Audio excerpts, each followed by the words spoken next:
बिस्मिल्लाहिर्रहमानिर्रहीम। अस्सलामु अलैकुम। मेरी बेटी बहुत खूबसूरत और जवान थी। वो शादी नहीं करना चाहती थी, लेकिन उसे बच्चों से बहुत प्यार था। अब वो रोज़ अपने थोड़े से बाल काट कर घर में मौजूद दरख्त के साथ बांध देती। जब मैं पूछती तो कहती, अब मुझे बच्चा हो जाएगा। मैं हैरान होती कि ऐसे तो नामुमकिन था, क्योंकि वो अभी कवारी थी। लेकिन हैरत तब न रही जब वो सच में हामिला हुई। तो हर बांझ औरत उससे दुआ करवाने उसके लिए आने लगी। आज तक किसी मर्द ने उसे हाथ नहीं लगाया था। यूं वो मेरी बेटी के कदमों में ढेर दौलत रख जाती। जूं ही 9 माह बाद उसने बच्चा जना तो सबकी रूह लरस गई, क्योंकि मेरा नाम ज़ुबैदा है और मेरा ताल्लुक़ एक ऐसे घराने से है जहां हर वक्त पर गुर्बत का ही राज रहता है। जब से मैं पैदा हुई थी, मेरे अपने घर में गुर्बत थी। 20 साल की उम्र में शादी होगी। जिस घर में मेरी शादी हुई वो भी गुर्बत के ही ज़ेर असर था। मेरे 3 बच्चे हुए तो कुछ सालों बाद मेरे खामन का इंतकाल हो गया, जिसके बाद ये गुर्बत दुगनी से दुगनी होती चली गई। खाने पीने के भी लाले पड़ गए। लोग 3 वक्त की रोटी खाते थे और हमारे घर में 2 वक्त भी बड़ी मुश्किल से खाना बनता। मैंने मोहल्ले वालों के बर्तन मांझ मांझ कर मैंने अपने बच्चों को पाला था। अब मेरे दोनों बेटे पढ़ने के साथ साथ मोटरसाइकिल की दुकान पर काम भी सीखा करते थे। मैंने अब लोगों के घर बर्तन मांझना छोड़ दिया था। अब मेरे बच्चे कमाते थे और कुछ मैं भी घर में सिलाई किया करती थी। महीने का किसी न किसी तरह गुजारा हो जाता। मेरी बेटी चूँकि सबसे बड़ी थी और अब वो जवान हो गई थी, ख़ानदान वालों ने मुझे ताने देना शुरू कर दिए कि तुम्हारे तो आगे पीछे कोई नहीं है और ज़िंदगी का तो एक पल भी भरोसा नहीं। आज है कल नहीं। बेटे तो फिर भी ख़ुद का कमाते हैं। अपनी ज़िंदगी में ही बेटी को 2 जोड़ों में ब्याह दो। उनकी बात सुनकर मेरा दिल उदास होता। भला किस माँ बाप की ख्वाहिश नहीं होती कि उसकी बेटी शान और शौकत से ब्याह ही जाए। मगर मुझे ऐसा लग रहा था कि जैसे मेरी ये ख्वाहिश मेरे साथ कब्र में ही चली जाएगी। कोई अच्छा रिश्ता तो मेरी बेटी को मिलने से रहा था, इसलिए मैं अपने जैसे घरों में ही अपनी बेटी का रिश्ता देखने लगी। पहली बार जब लड़के वाले मेरी बेटी को देखने आए तो हमारे कच्चे घर को देखकर 1000 किस्म के मुंह बनाने लगे, लेकिन मेरी बेटी की खूबसूरती को देखकर वो चुप हो गए। मुझे पहली बार अपनी बेटे की खूबसूरती पर फ़ख्र हुआ, वरना उसका हुस्न देखकर मुझे हमेशा ही फ़िक्र लगी रहती। रिश्ते वाले उसकी खूबसूरती को देखकर थोड़े रज़ामंद हो गए, मगर मेरी बेटी ने उनके सामने अजीब गरीब हरकतें करना शुरू कर दी तो उन लोगों ने मेरी बेटी पर पागल होने का शक होने लगा। मैं भी अपनी बेटी की हरकतें देखकर दंग रह गई थी। उन लोगों ने सारे मोहल्ले में मेरी बेटी को पागल मशहूर कर दिया। अब पहले तो कोई मेरी बेटी के साथ रिश्ता नहीं करना चाहता था और जो दूर दराज से अनजाने में मेरी बेटी को देखने आ जाते, उन लोगों को भी मेरी अपनी बेटी अजीब हरकतें करके भगा देती। मेरे लिए परेशानी दिन ब दिन बढ़ती जा रही थी। एक अकेली औरत का ज़ालिम ज़माने में बच्चों का पालना बहुत मुश्किल था। ऊपर से मेरी बेटी की हरकतें ऐसी हो गई थी कि हर एक की ज़ुबान से रंग रंगीली बातें सुनने को मिलती। मैंने अपनी बेटी को बहुत समझाया था कि ये सब करने से उसकी पूरी शख्सियत का असर ख़राब होगा। अभी वो जवान है, खूबसूरत है, तो उसके लिए अच्छे रिश्ते आ सकते हैं, लेकिन अगर वो ऐसा करती रही तो आगे चलकर उसके लिए बहुत मुश्किल हो जाएगा। मगर उसने मेरी एक बात नहीं मानी। जवान बेटी को मैं कुछ कह भी नहीं सकती थी, तो मैंने अपने बेटों से बात करने का सोचा ताकि वही उसको समझा सके। मेरी बात तो कोई उसको समझ में नहीं आती थी। क्या पता भाइयों की बात ही उसकी समझ में आ जाए। मेरी परेशानी समझकर मेरे छोटे बेटे ने अपनी बहन से बात की, मगर मेरे बड़े बेटे ने उल्टा मुझे ही समझाना शुरू कर दिया कि अगर हमारी बहन शादी नहीं करना चाहती तो आप ज़बरदस्ती क्यों कर रहे हैं। मैं अपने बड़े बेटे की बात सुनकर हैरान हो गई और उसे समझाने की कोशिश की कि अब उनकी बहन जवान हो गई है तो उसकी शादी करना भी बहुत ज़्यादा ज़रूरी हो गया है। लेकिन ऐसा लगता था जैसे मेरी बेटी के साथ साथ मेरा बेटा भी मेरी बात को समझने के लिए तैयार ना था। बहुत ज़्यादा परेशान हो गई थी क्योंकि मेरी बेटी शादी नहीं करना चाहती थी, मगर उसे बच्चों से बहुत ज़्यादा प्यार था। ये बात मैं उसके बचपन से ही जानती थी। तो मैंने उससे कहा कि अगर तुम शादी कर लोगी तो तुम्हारे अपने बच्चे भी होंगे। जब तुम मोहल्ले के बच्चों से प्यार करती हो तो वो 2-2 3-3 घंटे में तुम्हारे पास से चले जाते हैं। ऐसे तुम्हारे बच्चे हमेशा तुम्हारे पास भी रहेंगे। मैंने उसे बच्चों का लालच देने की कोशिश की, लेकिन शायद वो मेरे लालच में आने वाली नहीं थी। उसने कहा कि बच्चों के लिए शादी की ज़रूरत नहीं है। उसकी ये बात सुनकर मैं हक्का बक्का रह गई। भला कोई लड़की ऐसी बात बोल भी कैसे सकती है। मैंने उसे चुप कराने की कोशिश की। मैंने उसे बोला कि आज तो तुमने ये बात मेरे सामने बोल दी है, लेकिन अगर किसी और के सामने बोली तो मैं तुम्हारा हशर बिगाड़ दूंगी। तुम्हें अंदाज़ा भी है कि ये किस कदर गलत बात की है तुमने। उसने मेरी धमकी को सिरे से ही नज़रअंदाज कर दिया और बोली कि तुम देख लेना माँ, मैं पूरे 9 महीने बाद बच्चे को जन्म ज़रूर दूंगी। उसकी बात ने मेरा दिल दहला कर रख दिया। भला मेरी ही बेटी ऐसी बात बोल रही थी। अगर वाकई ऐसा कुछ हो गया तो मेरी बेटी के माथे पर तो हमेशा के लिए दाग लग जाएगा। मैंने ये सब उसका पागलपन समझा, लेकिन अगले ही दिन उसने थोड़े से बाल काटकर घर में मौजूद दरख्त पर लटकाना शुरू कर दिया। मुझे उसका ये अमल देखकर बहुत ज़्यादा हैरत हुई। मैंने पूछा कि तुम ऐसा क्यों कर रही हो? उसने कहा कि ये बाल लटकाने से पूरे 9 महीने बाद मैं माँ बन जाऊँगी। मैं अपने ही घर में चोर बन गई थी। मुझे समझ नहीं आ रहा था कि मैं अपनी बेटी की अक्ल को सही कैसे करूं, कैसे उसके दिमाग में पड़े इस फितूर को ख़त्म करूं। धीरे धीरे मोहल्ले और ख़ानदान वालों में ये बात फैल गई कि मेरी बेटी का दावा है कि वह बग़ैर शादी के 9 महीने बाद माँ बन जाएगी। ये बात सुनते ही मोहल्ले की औरतें मेरे पास आ गई और कहने लगी, ऐसा तो कभी मुमकिन ही नहीं हो सकता, ज़रूर तुम्हारी बेटी बदकार है। मैं अपनी बेटी के किरदार पर एक लफ्ज़ भी नहीं सुन सकती थी, क्योंकि वो बचपन ही से पर्दे में रहा करती थी। मैंने पूरे मोहल्ले से लड़ाई मोल ले ली, लेकिन मैं क्या करती। मेरी अपनी बेटी ही मेरी इज़्ज़त की दुश्मन बन गई थी, मेरे माथे पर कलंक लगाने के लिए तैयार बैठी थी। उन्हीं दिनों एक बांझ औरत मेरी बेटी के पास आई। उसने कहा कि मैं 10 साल से बांझ हूँ, अगर वो वाकई तुम बग़ैर शादी के माँ बन सकती हो तो मैं शादीशुदा होकर माँ क्यों नहीं बन सकती? तुम कैसे बिना शादी की माँ बनी हो? मुझे बता दो, मैं तुम्हारे किरदार पर शक नहीं कर रही। उस औरत की बात सुनकर मैं हैरान रह गई। मैंने सोचा कि मैं इस औरत को यहाँ से भगा देती हूँ, लेकिन मेरी बेटी ने कहा कि मैं इसलिए माँ बन जाऊँगी क्योंकि मैं जो भी करती हूँ दुआ करती हूँ, और वो दुआ बहुत जल्द कबूल हो जाती है। अगर मैं तुम्हारी खातिर खुदा से दुआ करूँगी कि अल्लाह की रज़ा से तुम माँ बन जाओ, तो मुझे यकीन है कि तुम ज़रूर माँ बन जाओगी। लेकिन तुम्हें दुआ के बदले पैसे तुम्हें देने होंगे। औलाद पाने के लिए तुम कितने पैसे दे सकती हो, अब तुम खुद डिसाइड करो। मेरी बेटी की बात सुनकर मेरे साथ साथ वो औरत भी दंग रह गई। उसने कहा कि तुम जितने भी चाहो मैं तुम्हें पैसे दे सकती हूँ, लेकिन तुम मुझे ये दुआ दे दो ताकि मैं माँ बन जाऊँ। तो मेरी बेटी ने उसके भी बाल काट कर हमारे दरख्त पर लटका दिए और कहा कि मेरी दुआ है कि आज के बाद 1 साल के अंदर अंदर तुम माँ बन जाओगी। वो औरत अपने घर चली गई और बहुत सारे पैसे मेरी बेटी को दे दिए। ये सारा ड्रामा देखकर मैंने अपने सीने पर हाथ मारे। वो औरत गई तो मैं अपनी बेटी को समझाने बैठ गई। जो 10 साल से माँ नहीं बन सकी, वो अब 1 साल में कैसे माँ बन जाएगी? तुमने पहले ही हमारी इज़्ज़त का जनाजा लगाने में कोई कमी नहीं छोड़ी है, रही सी कसर तुम्हारा ये नया ड्रामा पूरी कर देगा। मैंने अपना माथा पीट लिया, मगर उसे तो जैसे किसी बात का फ़र्क ही नहीं पड़ता था। वो बोलने लगी, माँ आप फ़िक्र ना करो, ऐसा कुछ भी नहीं होगा, तुम देखना वो जल्द ही माँ बन जाएगी। उसकी बातें मुझे परेशान करने के सिवा और कुछ नहीं कर रही थी। मैंने कहा कि वो औरत माँ बने या ना बने, इस मामले से तुम्हारा कोई भी मतलब नहीं होना चाहिए। आज के बाद तुम किसी मोहल्ले वाली से पैसे नहीं लोगी और ना ही इसे फ़जूल की दवाएँ भी दोगी। तो उसने कहा कि मैं ऐसा ही करूँगी और आप टेंशन ना लें, कुछ बुरा नहीं होगा। मुझे अच्छी तरह पता है कि मेरी दुआ कबूल होती है, और तुम देखना कि वो औरत जो इतने सालों से माँ नहीं बन पाई है, वो अब उम्मीद से हो जाएगी। और उसको देखकर मोहल्ले की बाकी औरतें भी मुझसे दुआएं लेने आने लगी और मैं उनसे भी उतने ही पैसे लिया करूँगी। उसने तो जैसे मेरी हर बात का जवाब पहले से ही तैयार कर रखा था और मुझे उसकी बातें गुस्सा दिला रही थी। इसलिए मैंने उसको उसके हाल पे छोड़ दिया और कहा कि ठीक है, अब मैं भी देखती हूँ जो औरत इतने सालों से माँ नहीं बनी, वो तुम्हारी एक ज़रा सी दुआ से कैसे माँ बन जाती है। इस बात को 1 महीना गुजर गया और मैं अपनी बेटी को ताने देने लगी, अब तो सुधर जाओ, अब तो तुम्हारे लिए कोई रिश्ता लेकर आती हूँ और इस बार तुम कोई उल्टी सीधी हरकत मत करना, चुपचाप हाँ कर दो, शादी करो और हमारे सीने पर मोंग दलना बंद करो। लेकिन अगले ही दिन वो हुआ जिसे देखकर मेरा मुंह खुले का खुला रह गया।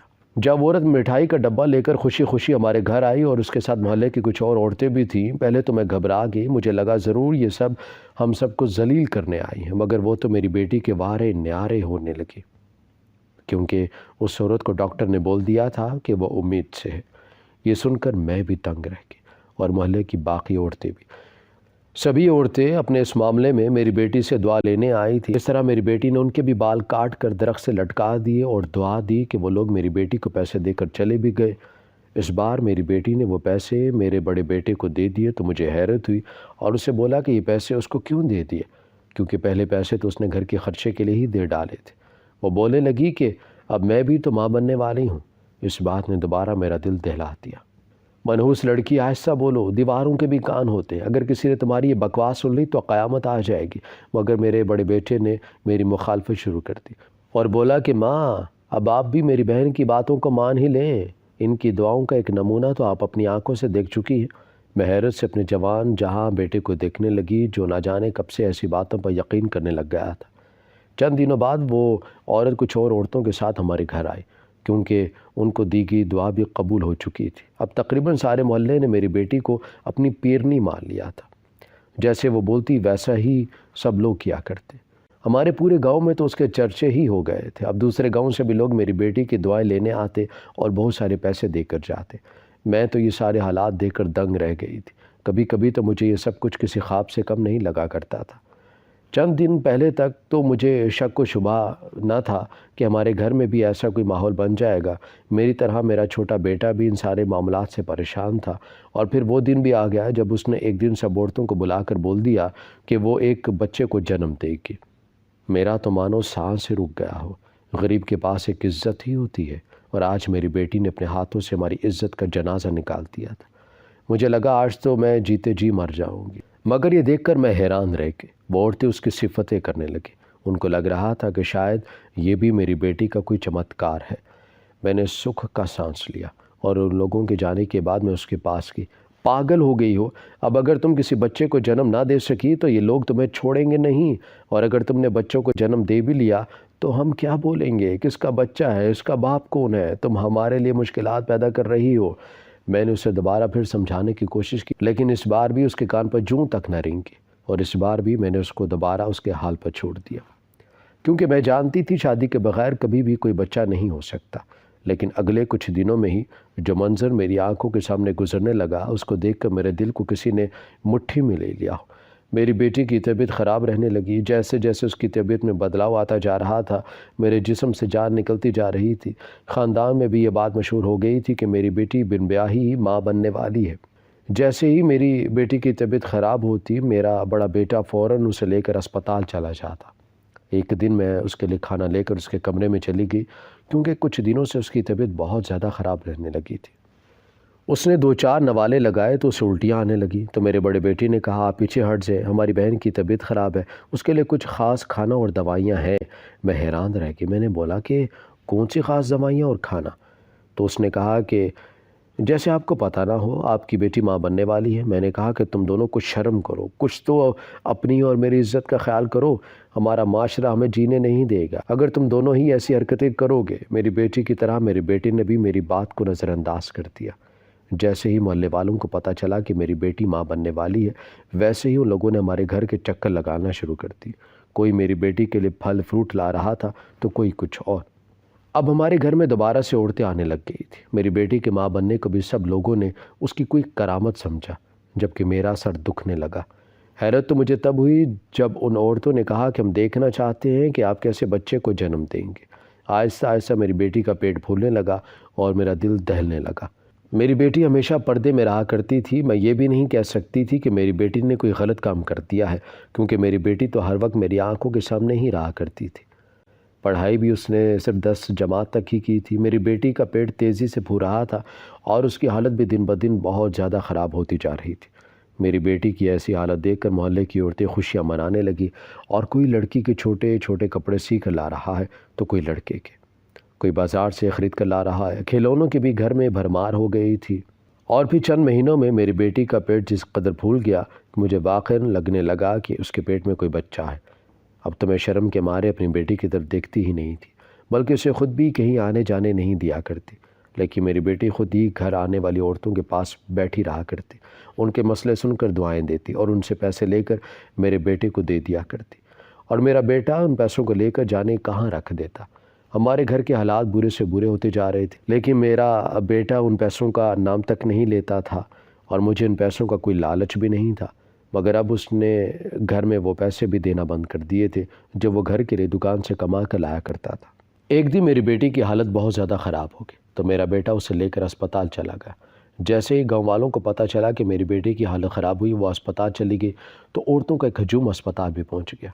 उनके लिए तो मेरी बेटी बिना शादी के न जाने किस तर्ज का बच्चा पैदा करने जा रही थी। मेरा बेटा अस्पताल वालों से न जाने क्या क्या बातें कर रहा था। मुझे ऐसा लग रहा था जैसे मामला कोई बहुत ज़्यादा गड़बड़ हो। मेरी बेटी को ऑपरेशन के लिए ले जाया गया, लेकिन इस बार मेरी बेटी का ऑपरेशन औरतें नहीं बल्कि मर्द कर रहे थे। मुझे देखकर हैरत हुई कि आमतौर पर डिलीवरी औरतें ही करवाती हैं, यहाँ जहाँ औरतें मौजूद ना हो वहाँ मर्द करते हैं, लेकिन यहाँ तो औरतें मौजूद थीं, फिर भी ऑपरेशन करने मर्द गए थे। मेरी बेटी का ऑपरेशन शुरू होने 4 घंटे हो गए थे। और अभी तक डॉक्टर ने कोई अच्छी उम्मीद नहीं दिलाई थी, बल्कि सभी लोग घबराए हुए थे। मेरा बेटा भी बहुत ज़्यादा परेशान था। मैंने कई बार अपने बेटे से पूछने की कोशिश की कि आखिर ऐसा भी कौन सा ऑपरेशन चल रहा है, डिलीवरी तो जल्दी हो जाया करती है। लेकिन मेरे बेटे ने मुझे चुप रहने का इशारा कर दिया। मोहल्ले की औरतें भी ऐसी सिचुएशन देखकर परेशान लग रही थी। मेरा छोटा बेटा भी अस्पताल आ गया, क्योंकि ऑपरेशन चलते हुए 8 घंटे हो चुके थे और अभी भी डॉक्टर ऑपरेशन ही कर रहे थे। अब तो मेरा दिल डूब रहा था। मुझे समझ नहीं आ रहा था कि आखिर ऐसा भी कौन सा ऑपरेशन हो रहा है जिसको करते करते 8 घंटों से ज़्यादा वक्त लग चुका था। तकरीबन 1 घंटे और ऑपरेशन थिएटर में गुजारने के बाद डॉक्टर बाहर आया और कहा कि ऑपरेशन कामयाब हो गया। मोहल्ले की सारी औरतें डॉक्टर के पास जमा हो गई और पूछने लगी कि ये बच्चा कैसा है। तो डॉक्टर हैरान हो गया कि कौन सा बच्चा और कैसा बच्चा। कोई डिलीवरी का ऑपरेशन नहीं हुआ है, बल्कि कैंसर का ऑपरेशन हुआ है। खुदा का शुक्र करें कि आपकी बेटी मौत के मुंह से वापस आ गई है। डॉक्टर की बात सुनकर मैं सदमे से वहीं बैठ गई। मेरी बेटी का कैंसर का ऑपरेशन हुआ है और मुझे कुछ मालूम ही नहीं था। मोहल्ले की सारी औरतें भी डॉक्टर की बात सुनकर हैरान रह गई और बोलने लगी कि नहीं डॉक्टर साहब, हमारी पीरनी साहिबा एक बच्चे को जन्म देने वाली थी, आप कैसे कैंसर का ऑपरेशन बोल सकते हैं। तो मेरा बड़ा बेटा उन सब औरतों के सामने आया और उनसे बोलने लगा कि आप हमें माफ़ कर दीजिए, मेरी बहन ने आपसे मुझसे झूठ बोला कि वो बच्चे को जन्म देने वाली है। हकीकत ये है कि मेरी बहन को बहुत वक्त से कैंसर था और अब जाकर उसका कैंसर बहुत ज़्यादा बढ़ गया था। हमें समझ नहीं आ रहा था कि कैंसर के इलाज के लिए पैसे कहाँ से लाएं। तो एक दिन मेरी बहन के दिमाग में एक तरकीब आई। क्योंकि मेरी बहन की दुआएं बहुत कबूल होती थीं, तो उसने आप सबको दुआएं देकर ये साबित करना शुरू कर दिया कि वो कोई बहुत पहुंची हुई हस्ती है, जबकि ऐसा कुछ नहीं था। उसने जो दुआएं भी आप लोगों को दी, इत्तेफाक से वो पूरी होगी और आप लोगों ने अपना सब कुछ मान लिया। दुआओं के बदले मेरी बहन पैसे लेती, जिसको मैं उसके इलाज के लिए संभाल कर रखता। हमारे पास पैसे जमा करने का इससे अच्छा कोई और तरीक़ा नहीं था। अगर हम लोगों को अपने इलाज से मुतल्लिक बताते और उनसे पैसे मांगते तो शायद आप लोगों में से कोई भी 1 रुपया तक नहीं देता। इसीलिए ऐसा वहम फैलाकर आप लोगों से पैसे लिए, मगर इसके बदले आप सब लोगों के मसले भी हल हुए। मेरी बहन ने आप लोगों को दुआएँ दी और माँ, मेरी बहन रिश्तों के आने पर पागलपन का मुजाहरा करती थी, क्योंकि वो जानती थी जल्द ही उसके कैंसर की बात पूरे ख़ानदान में फैल जाएगी और आप बहुत ज़्यादा परेशान हो जाएंगे, और वो आपको परेशान नहीं करना चाहती थी। इसलिए हम दोनों ने इस कैंसर से निपटने का यही एक हल निकाला।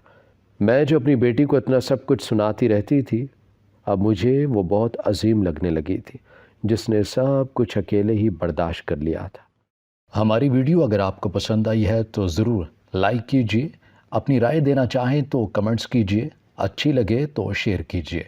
इसके साथ साथ अगर आपने हमारा चैनल सब्सक्राइब नहीं किया तो ज़रूर कीजिए और बेल आइकन पर लाजमी क्लिक कीजिए ताकि हमारी हर आने वाली वीडियो आप तक बर वक्त पहुँच सके।